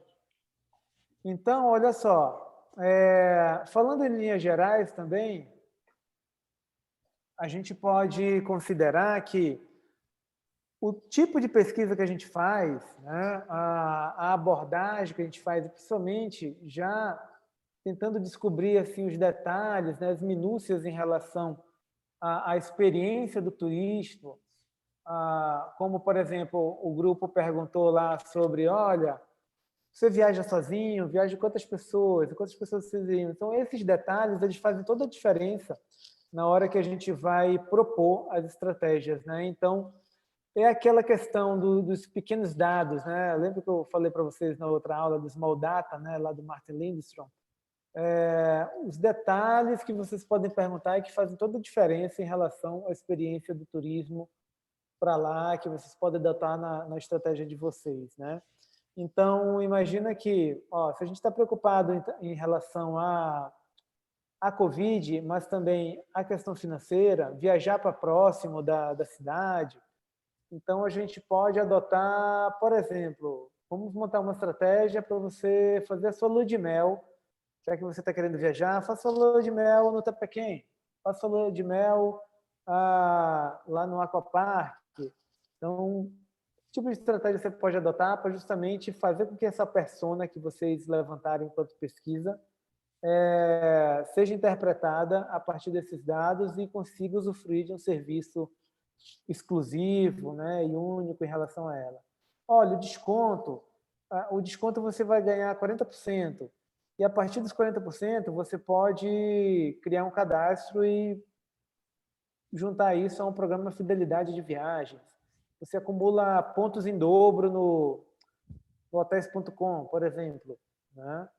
Então, você começa já a colocar estratégia baseada em dados para que, isso que você coletou consiga, na verdade, construir um fluxo contínuo de informações para que você sempre consiga ativar esse cliente, esse usuário que você pesquisou nas próximas pesquisas. Desde quando ele vai até o Tepequém, até o Robertinho, né? Depois, quando ele volta, que ele consiga também receber oportunidades para não esquecer o turismo em Roraima, né? Os locais que ele visitou e sempre retornar. Como é que foi a experiência para vocês realizar essa atividade? Fez sentido? Digam para mim. Para mim ficou parecendo um pouco de pesquisa de mercado, aquilo que a gente faz no marketing tradicional. Então, a primeira parte do trabalho da coleta de dados ficou parecendo uma pesquisa de mercado, principalmente para o lado do que a minha equipe fez, né, de montar uma empresa. Então, eu acho que o Big Data é muito importante no marketing, principalmente nessa questão de saber analisar bem os dados e tomar as decisões certas em cima dos resultados que a gente obtém, porque às vezes você consegue ter bons dados que te dão um direcionamento para grandes oportunidades, mas uma má interpretação faz você perder oportunidades e até mesmo cometer alguns erros que deveriam ter sido dar pontos positivos, né, ao invés de negativos. Bacana. Por exemplo, tem algum dado, alguma informação, alguma pergunta que vocês gostariam de ter feito, né, e não fizeram, que vocês perceberam no final do resultado que vocês chegaram, que, pô, se tivesse feito essa pergunta, poderia ter dado insight para outras coisas? Eu acredito que daria para a gente ter perguntado o que impede, né, como o nosso público maior é mulheres, o que impede essas pessoas de fazerem essa viagem, né? De realizar esse sonho, de viver essa experiência. Depois eu fiquei pensando, acho que faltou essa pergunta para, assim, né, abranger um pouquinho mais o que a gente poderia ter desenvolvido no trabalho. Legal. O que impede, né? Será que é grana? Será que o acesso, por exemplo, a um programa de pontos? Isso que o Breno comentou, olha, ficou parecendo uma pesquisa de mercado normal. É porque, quando a gente trata de Big Data, né, a gente precisa considerar o que a gente espera trabalhar com esses dados no final. Então, a pergunta, quando a gente está fazendo esse planejamento, por isso é muito importante a gente saber fazer as perguntas corretas, porque essas perguntas corretas, elas precisam gerar os dados que a gente consiga quantificar e que depois a gente consiga fazer esse processo cíclico sem fim. Então, por exemplo, uma pergunta que faltou. Olha, você costuma adquirir passagens aéreas, né? Então, você costuma viajar utilizando milhas? Quantas milhas você costuma utilizar na sua passagem? Então, na sua viagem de férias? A gente precisa gerar números, né? Que a gente consiga contabilizar e isso inserir, na verdade, alimentar um sistema de dados, né? Que a gente consiga sempre estar ativando com novos insights posteriormente. Senão, vai ficar como o Breno comentou, né? Uma simples pesquisa de mercado do marketing tradicional. A pesquisa, quando a gente leva, né, do contexto da tecnologia, de certa forma, a gente está falando com pessoas, né? Então, é uma pesquisa tradicional, só que depende do que tipo de informação você vai levantar para entrar com output no sistema que você vai começar a administrar. Ficou claro? Valeu a pena hoje, gente? Professor, só tem mais uma pergunta. Pergunte. Lá no meu grupo lá tava tendo um debate lá que a gente queria saber se todo mundo tem que colocar esses slides que foram apresentados hoje no seu portal individual.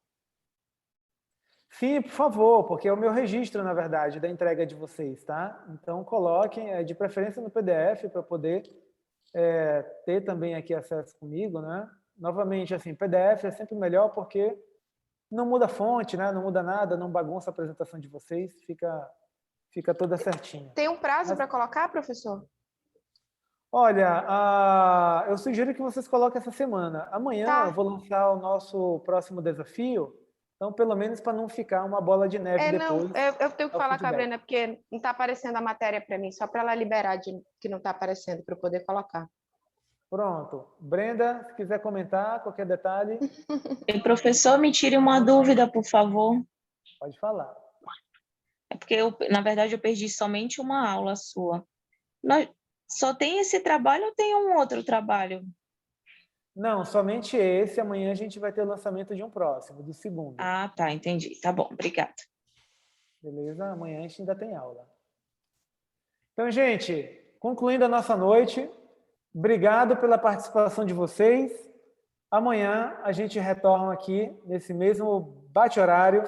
Vamos trabalhar, então, a fundo sobre o Big Data, vamos ver alguns processos contínuos e, principalmente, alguns frameworks para trabalhar essa dinâmica, principalmente relacionada a artefatos digitais. Tudo bem? Obrigado, boa noite. A gente se vê amanhã. Valeu, professor. Boa noite. Até amanhã. Boa noite, professor. Tchau, tchau. Boa noite, turma. Até amanhã, mesmo link. Amanhã, mesmo horário, às 19 horas no horário de Manaus, tá bom? Ok. Tchau, tchau, gente. Vou encerrar a reunião. Obrigada, professor. Tchau, Brenda. Obrigado. Tchau, tchau.